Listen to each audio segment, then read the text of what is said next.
আল্লাহ বলে, বন্ধু আপনি ভাবেন আপনার কাছে মনে হয় যেগুলো নাফরমান মনের চাহিদা মতো চলে, এরা কিছু শুনে কিংবা কিছু বোঝে, আপনার মনে হয়? আল্লাহ বলে, না না, ইনহুম ইল্লা কাল আনআম, তারা আর কিছু নয়, আর কিছু নয়, শুধুই জানোয়ার, শুধুই জানোয়ার, শুধুই জানোয়ার। হ্যাঁ বাপ, বিচারে লাইন বাংলা অঙ্ক ইংরেজি পড়ে নিজের বুদ্ধিমান পাইব না, ভাত তরকারি না খাও, বুদ্ধিমান হইছো না। বালা খানা আমরাও খাই। টাইলসে ঘুম যাও আর থুন, টাইলসে ঘুম যাও, টাইলসে সবে ঘুমায় এখন, টাইলসে মানুষে মুতে, টয়লেট বাথরুমের টাইলসে মানুষ কি পেশাব করে মিয়া। দুনিয়া ভোগ করার তেমন কিছু না মিয়া। মালিককে যে চিনে না, সেজদা যার কপালে নাই, সে মানুষ কেন হবে? সে দুনিয়া ভোগ করে, তো দুনিয়া তো জানোয়ারও ভোগ করে, হাইওয়ানও ভোগ করে, গরু ছাগল কুকুর বিড়াল, এরা দুনিয়া ভোগ করে না? কথা বলেন না, বলেন। তাইলে তফাৎ কোথায় বাপ? তফাৎ কোথায় বলেন? এজন্য সোজা কথা, ভাবতে শিখেন, বুঝতে শিখেন। নিজের ছেলের দিকে নজর দেন, মানুষ মনে হয়নি। মেয়ের দিকে নজর দেন, মানুষ মনে হয় কিনা। স্ত্রীর দিকে নজর দেন, মানুষ মনে হয় কি। বেপর্দা নারী, সে মানুষ হবে কেন? হ্যাঁ, অন্য কিছু। দুনিয়া উপভোগকারী এক প্রাণী, দুনিয়া ভোগ করে যে, এতটুকু ঠিকই আছে। উপভোগকারী প্রাণী দুনিয়া আরো আছে, আরো আছে, তো তাদেরই একজন সে। কিন্তু ইনসান বলে, আল্লাহ বলেন আমি বানিয়েছি, আর কিছু নয়। আরবিতে আমাদের একটা নিয়ম আছে, নফি এবং ইস্তেসনা, তাকিদ বুঝায়। ওয়ামা খালাকতুল জিন্না ওয়াল ইনসা ইল্লা লিয়াবুদুন। এটার অর্থ কিন্তু কড়া, একটু কঠিন অর্থ। অর্থটা হইল বানাই নাই, মানুষ আমি বানাই নাই, জিন আমি বানাই নাই, বানাইছি শুধুই শুধুই ইবাদতের জন্য, ইবাদতের জন্য, ইবাদতের জন্য। অন্য কোনো কারণে আমি মানুষ বানাই নাই। তাহলে ইবাদত যার মধ্যে নাই, তাকে আমি যেন মানুষই বানাই নাই। গোলামি যার নাই, সেজদা যার নাই, সোজা কথা। এজন্য আবারও অনুরোধ করছি, এটা ভাবতে শিখেন। একজন হলে একজনই ভাবেন। আপনার ছেলের সাথে বোঝাপড়া করেন, বাবা মানুষ হচ্ছ নাকি উপার্জনকারী প্রাণী হচ্ছ? বলেন, ইকোনমিক্যাল এনিম্যাল, উপার্জনকারী প্রাণী হচ্ছে। এক ওয়াক্ত নামাজ পড়ে না, সেজদা করে না, হালাল পথে চলে না, নাচ গান নর্তকী জিনা ব্যভিচার মোবাইল ছবি উলঙ্গ দৃশ্য, এটাই যার জিন্দিগি, এটাই রাত, এটাই দিন, তো সে মানুষ হচ্ছে না, উপার্জনকারী প্রাণী হইতেছে। অর্থনৈতিক প্রাণী, যার স্বপ্ন সাধনা, যার পড়াশোনা রাত দিন হাঁটা চলার একটাই মাকসাদ, শুধু টাকা, শুধু সম্পদ, শুধু বাড়ি, শুধু দালান, শুধু গহনা, শুধু অলংকার, শুধু খাট, শুধু ফার্নিচার, শুধু বাড়ি, শুধু গাড়ি, এই হলো যার সব।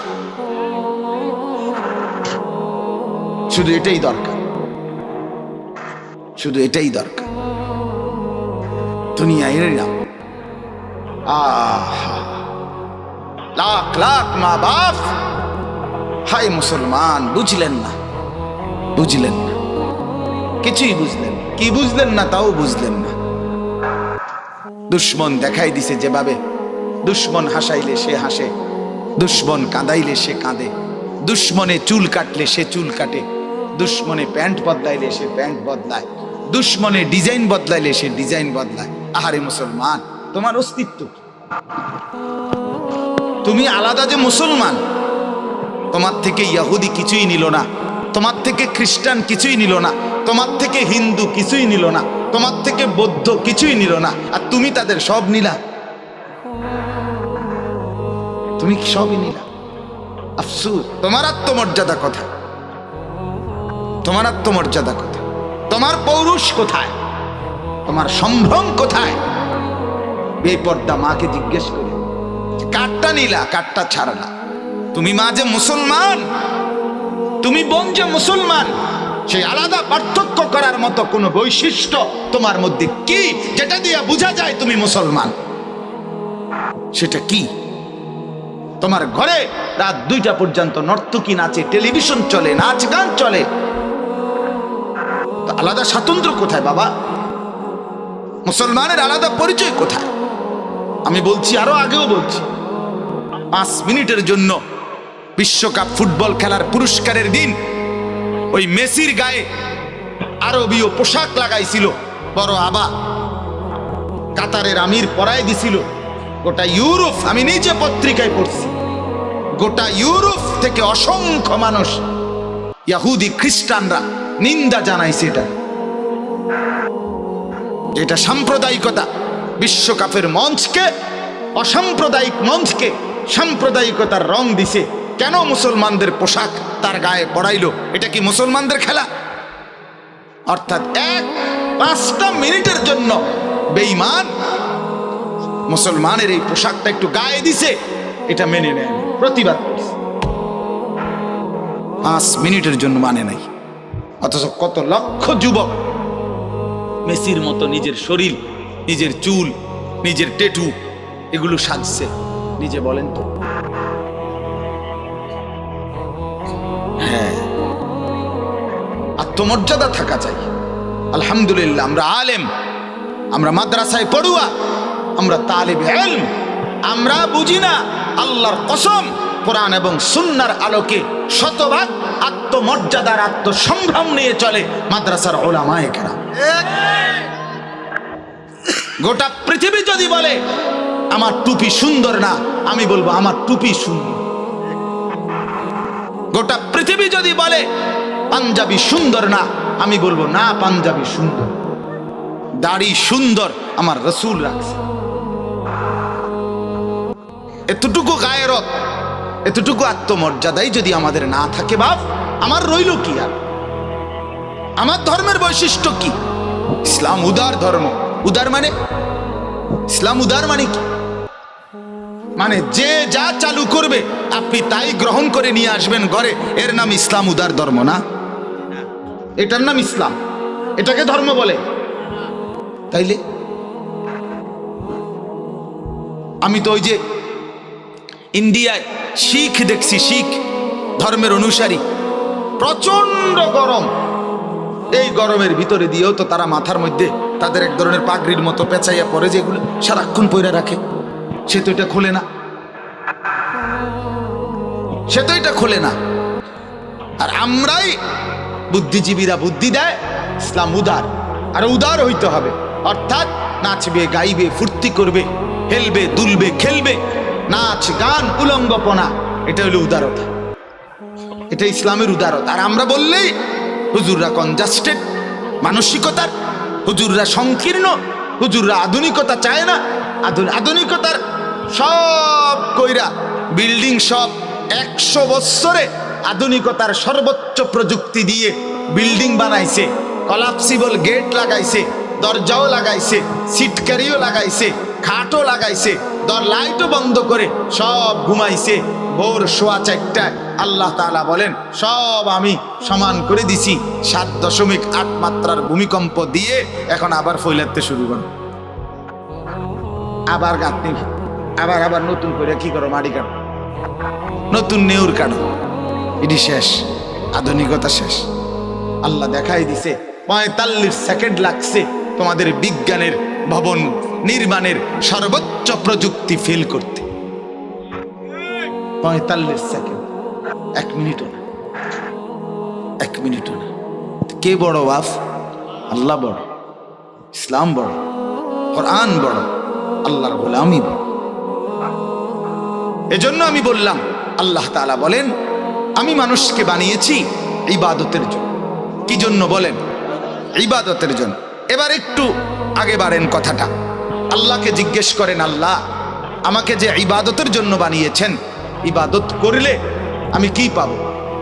তো আল্লাহ তাআলা বলেন, ইয়া আইয়ুহান নাসু উবুদু রাব্বাকুম আল্লাযী খালাকাকুম ওয়াল্লাযীনা মিন ক্বাবলিকুম লাআল্লাকুম তাত্তাকুন। কথাটা খেয়াল করেন।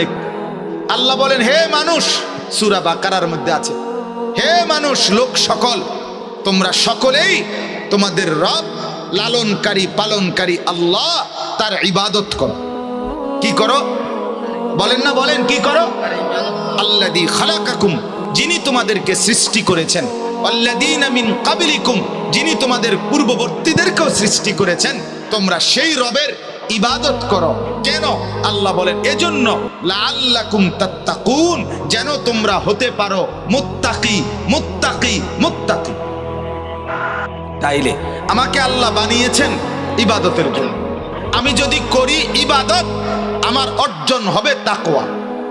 কি অর্জন হবে বলেন না, কি অর্জন হবে? আমি হব মুত্তাকি। ইবাদতের বদৌলতে আমি কি হব বলেন? মুত্তাকি। এবার আপনি এর পরের প্রশ্ন করেন যে আল্লাহ, মুত্তাকি হলে আমার কি হবে, আমি কি পাবো? রব্বুল আলামিন বলেন আমার পুরা জান্নাত তুমি পাবে। ওয়াসিকাল্লাযীনা ইত্তাকাউ রাব্বাহুম ইলাল জান্নাতি যুমারা। রব্বুল আলামিন বলেন যারা আমার মুত্তাকি বান্দা হয়েছে, আমি রব্বুল আলামিন তাদের পুরস্কার ঘোষণা করছি।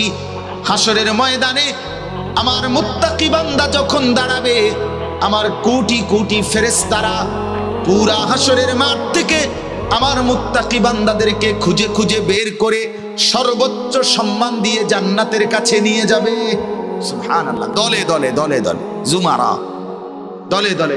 এই যে আপনি উঠেন, আরে আরে আপনি এখানে, এদিকে আসেন, এই আপনি আপনি এদিকে আসেন, আপনি উঠেন। না না এখানে না, হাসরের মাঠে, হাসরের মাঠে ফেরেশতাটা, আরে আরে ইন্না লিল্লাহ, আপনি এখানে দাঁড়ায় কেন? এদিকে আসেন, আপনি এদিকে আসেন, আসেন আসেন। পুরা মাঠ ঘুরে এভাবে ফেরেশতারা খুঁজে খুঁজে আল্লাহর বান্দাদেরকে আলাদা করবে। এরপরে সবাই মিলে সম্বর্ধনা জানিয়ে এই মুত্তাকিদেরকে জান্নাতের দিকে নিয়ে যাবে। হাত্তা ইদা জাউহা, এরপরে ফেরেশতারা যখন তাদেরকে নিয়ে আসবে, জান্নাতের সামনে এসে পৌঁছবে, রব্বুল আলামিন বলেন ওয়াফুতিহাত আবওয়াবুহা, আমার মুত্তাকি বান্দাদের সম্মানার্থে জান্নাতের সব দরজা একত্রে খুলে যাবে। ওয়াকালা লাহুম খাজানাতুহা সালামুন আলাইকুম। বাহ! খুলেই জান্নাতের ফেরেশতারা একযোগে সবাই জান্নাতীদেরকে, মুত্তাকি বান্দাদেরকে দেখেই বলবে সালামুন আলাইকুম, আপনাদের উপরে আল্লাহর পক্ষ থেকে শান্তি বর্ষিত হোক, আসসালামু আলাইকুম ওয়া রাহমাতুল্লাহ। সালাম তিবতুম, বলবে আপনারা ভালো ছিলেন, ভালোই থাকবেন। ফাদখুলুহা খালিদিন, আসেন ভেতরে চিরস্থায়ী বসবাসের জন্য এই জান্নাতে ঢোকেন। ওয়াকালু আলহামদুলিল্লাহিল্লাযী সাদাকানা ওয়াদাহু, মুত্তাকি বান্দা জান্নাতে ঢুকে বলবে আল্লাহ আপনার ওয়াদা আপনি সত্যে পরিণত করলেন, আপনার প্রশংসা। ওয়া আওরাসানাল আরদ, এই জান্নাতের জমিন আমাদেরকে উত্তরাধিকার বানিয়ে দিলেন, আপনার প্রশংসা। নাতাবাওয়াউ মিনাল জান্নাতি হাইসু নাশা, পুরা জান্নাতের যেখানে ইচ্ছা আমরা ঘুরতে পারবো, এই তৌফিক দিলেন, আপনার প্রশংসা। আল্লাহ বলেন ফানি'মা আজরুল আমিলিন, দেখো দেখো বান্দা, আমলকারী বান্দাদের বিনিময় পুরস্কার কতই না সুন্দর। সেজদার বিনিময়, রুকুর বিনিময়, তাওবার বিনিময়, ইস্তিগফারের বিনিময়, জিকিরের বিনিময়, তেলাওয়াতের বিনিময়, নামাজের বিনিময়, তাহাজ্জুদের বিনিময়, ইফতারের বিনিময়, সেহরির বিনিময়, আওয়াবিনের বিনিময়, এক এক বন্দিগির বিনিময়, কত বড় জান্নাত মিলে গেল। আমার বাপ, আমি যে কথাটা বুঝাইছি এবার আপনি একটু মিলান, আবার মিলান।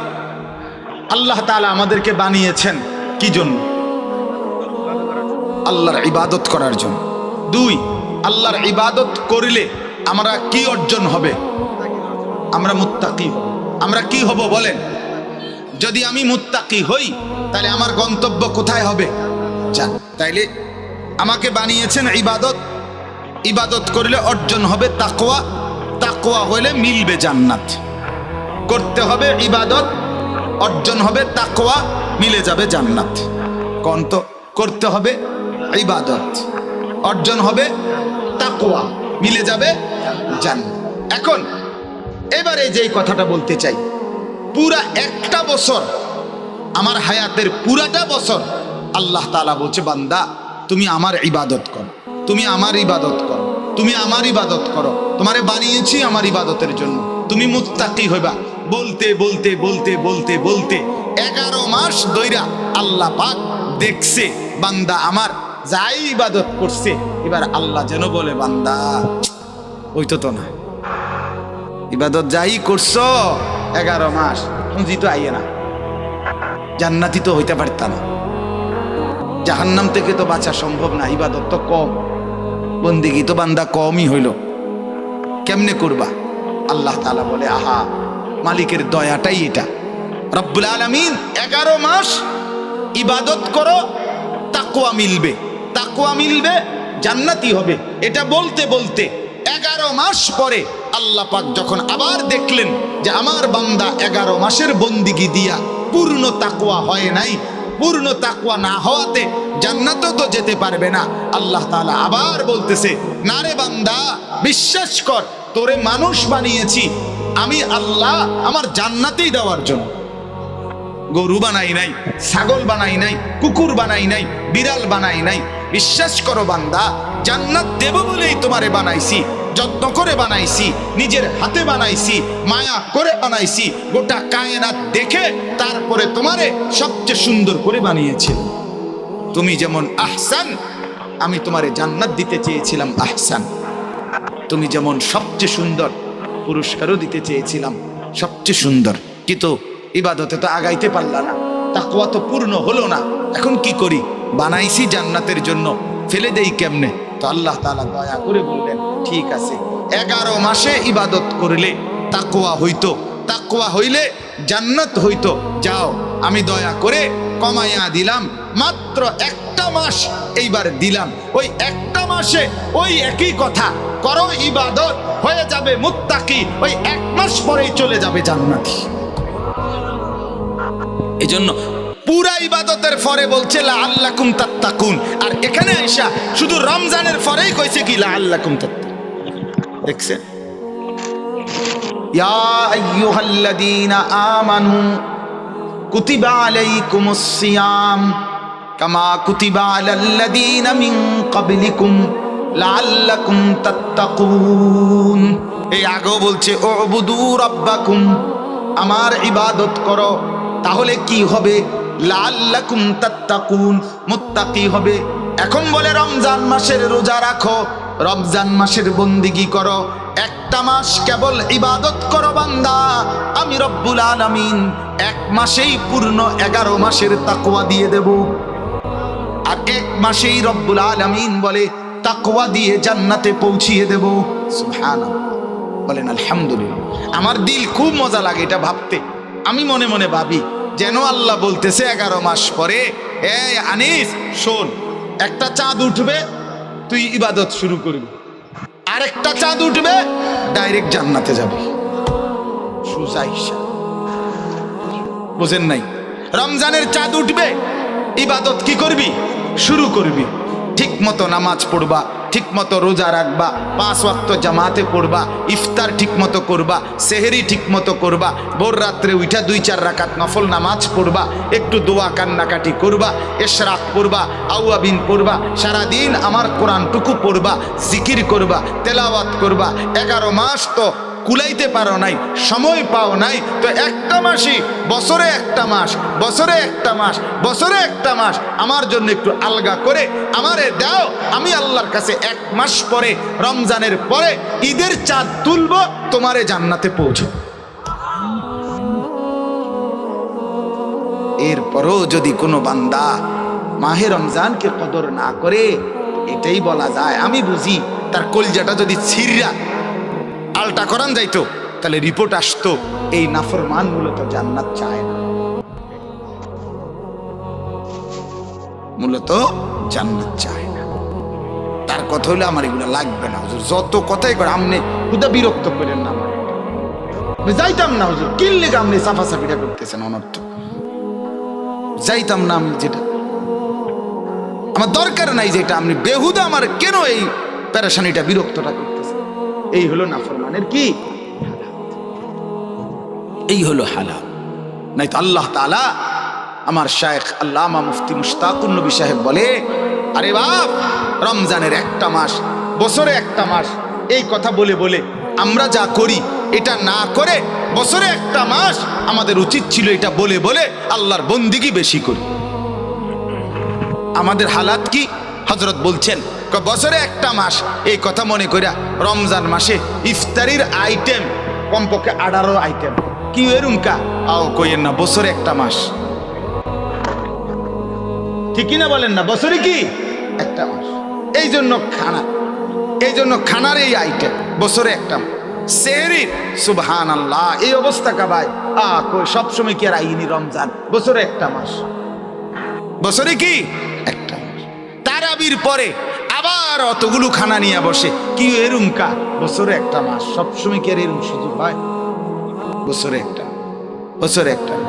আপনার বিবি, বাচ্চা, স্ত্রী, ছেলে মেয়ে বাজারে ঘুরছে ঘুরছে ঘুরছে, কি এরুমকা জিজ্ঞাসা করবেন, হুজুর বছরে একটা ঈদ, বছরে একটা ঈদ, বছরে একটা সিজন, বছরে একটা মাস, ব্যবসায়ী বছরে একটা মাস, দোকানদারের বছরে একটা মাস, সে মনে করে বছরে একটা মাস রমজান।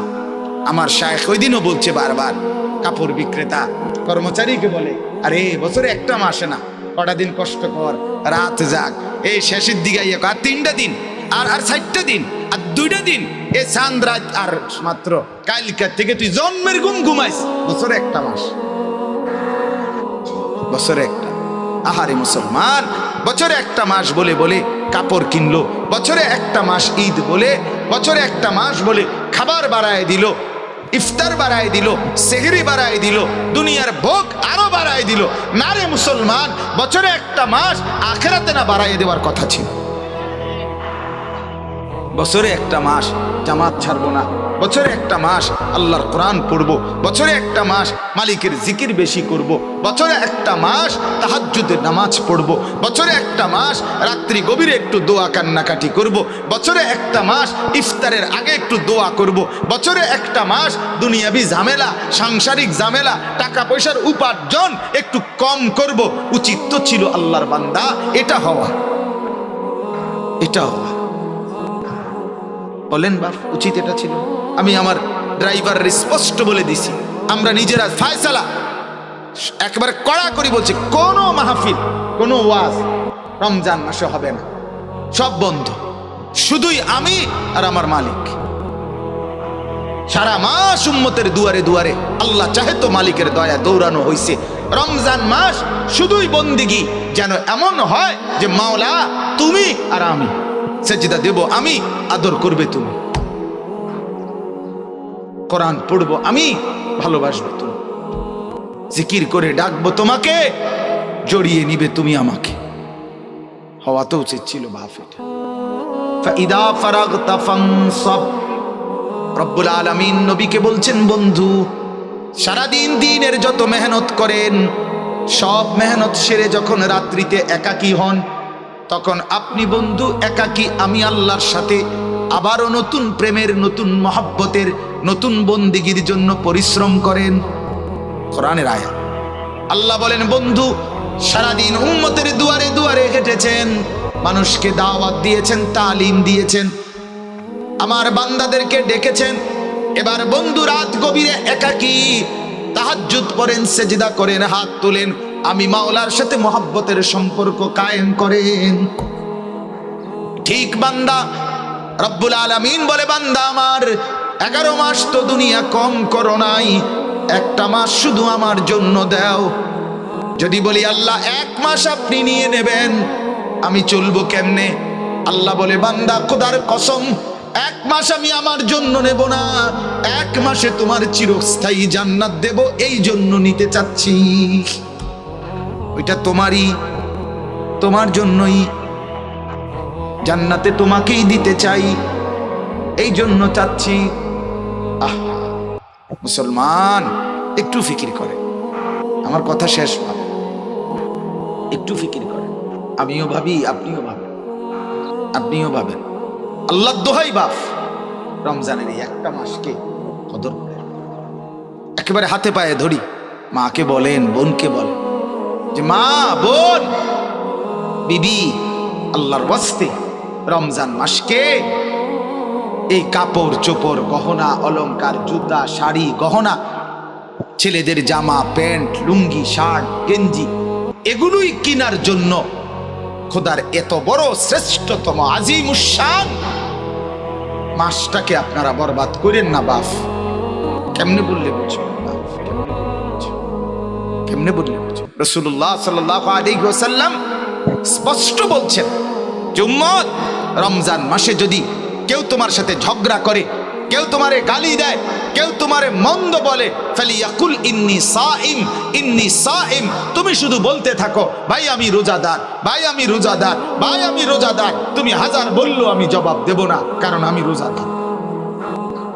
রোজাদারের পরিচয় আলাদা, রমজানের কদরই আলাদা, রমজানের কদরই আলাদা।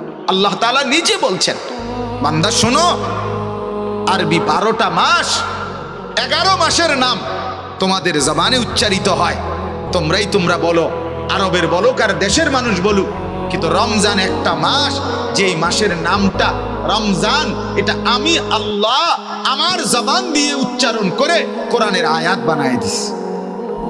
শাহরু রমাদান, এটা সরাসরি কোরআনের আয়াত। শাহরু রমাদান, আল্লাহ বলে রমজান মাস, রমজান মাস, রমজান মাস, আল্লাহ বলছে। অতএব আমার কথা একটাই, আমার অনুরোধ, আপনারা আপনাদের বিবিদেরকে, আপনাদের ছেলে মেয়েদেরকে আল্লাহর ওয়াস্তে এই রমজানে বাজারে ছাইলেন। এটা আমার বাপ, আমার কলিজা বলে, আমার দিল বলে, এটা যেন আল্লাহকে চূড়ান্ত ভাবে অপমান করে, তিরস্কার করে আল্লাহকে। যে মহিলা বাজারে যায় রমজানে, মার্কেটকে মার্কেট ঘুরতেছে লুঙ্গির জন্য, জামার জন্য, প্যান্টের জন্য, জুতার জন্য, শাড়ির জন্য, গহনার জন্য, বিশ্বাস করেন ওই মা, ওই বোন, ওই স্ত্রী আল্লাহকে তিরস্কার করে, ঠাট্টা করে। আল্লাহরে বলে, ও আপনি কইছেন রমজান মাসে রহমত দিবেন, মাগফিরাত দিবেন, নাজাত দিবেন, জাহান্নাম থেকে মুক্তি দিবেন, 70 গুণ বেশি নেকি দিবেন, নফলের ফরজ বানাই দিবেন। এটি থন আপনি আপনার কাছে রাখেন। আমার দরকার জুতা, আমার দরকার শাড়ি, আমার দরকার গহনা, আপনি আমার লাগবে না। এই হলো নাফরমান মহিলার বক্তব্য। আমার জুতা দরকার, যাতে ফেরেশতা আমারে হাসরের মাঠে জুতা দিয়ে ফেড়ে, যাতে জুতা দিয়ে। তুই মহিলা মনে রাখিস, তোরে মালিক বললাম রব্বুল আলামিন তার ফেরেশতা দিয়ে জুতা দিয়ে ফিরবে, জুতা দিয়ে, নতুন জুতা দিয়েই ফিরবে। হ্যাঁ, নতুন জুতা দিয়েই ফিরবে। তামাশা, আল্লাহর সাথে ঠাট্টা করে। রব্বুল আলামিন বলছে, বান্দা রহমত দিতে আসো, সে বলে লাগবে না। আল্লাহ বলে, বান্দা মাগফিরাত নাও, সে বলে লাগবে না। আমি জুতা কিনতে যাচ্ছি, আমি শাড়ি কিনতে যাচ্ছি, আমি গহনা কিনতে যাচ্ছি। কেন? যদি দরকারি হয় এখন কিনেন, এখন কিনেন। ঈদের নতুন কালেকশন, ঈদের নতুন কালেকশন। ওই দোকানদাররা ফ্যাশন করে দিলে, গত বছর কাম এদিক দিয়ে দিছে, এবছর এদিক দিয়ে কাপড় একটা টুকরা বাড়ায় দিছে, ওই যে এটা এবার নতুন আসছে। এই ছাগলামি ছাড়া আর কি? কথা বলেন না কেন? আপনার জুতার মধ্যে হয়তো আলগা একটা ফিতা লাগাই দিছে, ওই যে এটা এবার নতুন আইছে, বেকুব শুনছে নতুনটা লেগে। নাইলে এটা কি মনে করেন গত বছর জুতা পায়ে ফিনতো, এবছর নতুন আসছে জুতা মাথাত ফিনতে, তাইলে না এটা সম্পূর্ণ ভিন্নতা হইতো। লেটেস্ট আসছে, এটা নতুন আসছে, এবারের জুতা মাথাত ফিনদে, তাইলে না একটা দারুণ হইল। হইলে গত বছর জুতা তো পায়ে ফিনছে, এবছরের জুতা তো কোথায় ফিনদে? তো নতুন এলো কি? নতুন কি আসছে বলে? এই জন্য এটাকে ঠাট্টা মনে করবেন না, বরং দয়া করে মাহে রমজানকে কদর করে নিজেদের মা বোন স্ত্রী কন্যা ছেলে মেয়েদেরকে এই বাজার, এই দোকানদার, এই ফালতু কেনাকাটার পিছনে আল্লাহর দেওয়া এত বড় নিয়ামতকে প্রত্যাখ্যান করবেন না। আল্লাহর ওয়াস্তে আল্লাহ তাআলা আমাদেরকে তৌফিক দান করেন, কবুল করেন, বলেন আমিন। আল্লাহ তাআলা এই মাদ্রাসা, দারুল উলুম মাদ্রাসা, আমার বাপ অনেক প্রাচীন মাদ্রাসা, হযরত মাওলানা হাফিজ আবু তাহের সাহেব, আমাদের দেবিদ্বারের সমস্ত আলেমদের মধ্যে শ্রদ্ধেয় সম্মানিত মানুষ, সব ওলামায়ে কেরাম তাকে সম্মান করে, ইজ্জত করে। তা আমরাও দিল থেকে দোয়া করি। আমি আগেও এই মাহফিলে আসছি, আল্লাহ তাআলা যেন এই মাদ্রাসাকে ভরপুর কবুল করে, বলেন আমিন। ছাত্র, উস্তাদ, এলাকাবাসী, মহল্লাবাসী, সহযোগিতাকারী, দানশীল প্রত্যেককে আল্লাহ তাআলা তার খাজানা থেকে আল্লাহ তাআলা তার মর্জি মতো উত্তম বিনিময় দান করে, বলেন আমিন আমিন। মাহে রমজানকে কদর করেন। আবারও বলছি, সামনে কি বলেন? রমজান, বলেন না কি? শেখুল হাদিস হযরত মাওলানা জাকারিয়া রাহমাতুল্লাহ আলাইহি এলাকায় রমজানের আগে রব উঠতো, আওয়াজ উঠতো, শায়েখের এখন রমজান, শায়েখের এখন রমজান। সব মানুষ বলতো রমজান আসছে, হযরত গোটা পৃথিবীর থেকে আলাদা হয়ে গেছে। বুজুর্গদের আমল ছিল এটা। অতএব আমরা প্রত্যেকেই রমজান মাসে জিকির, তেলাওয়াত, তাসবিহ, কোরআনুল কারীমের তেলাওয়াত, আল্লাহ তাআলার ভয়ে কান্নাকাটি, তাহাজ্জুদ এবং সেহরি, ইফতার সবগুলো আমলের মধ্যে ভালোভাবে লাগি এবং বিশেষভাবে 5 ওয়াক্ত নামাজ জামাতের সাথে পড়ার ইহতিমাম করি। আল্লাহ তৌফিক দেন, আমিন। সুবহানাল্লাহি ওয়া বিহামদিহি, সুবহানাকাল্লাহুম্মা ওয়া বিহামদিকা, আশহাদু আন লা ইলাহা ইল্লা আনতা, আস্তাগফিরুকা ওয়া আতুবু ইলাইক। আলহামদুলিল্লাহি রাব্বিল আলামিন।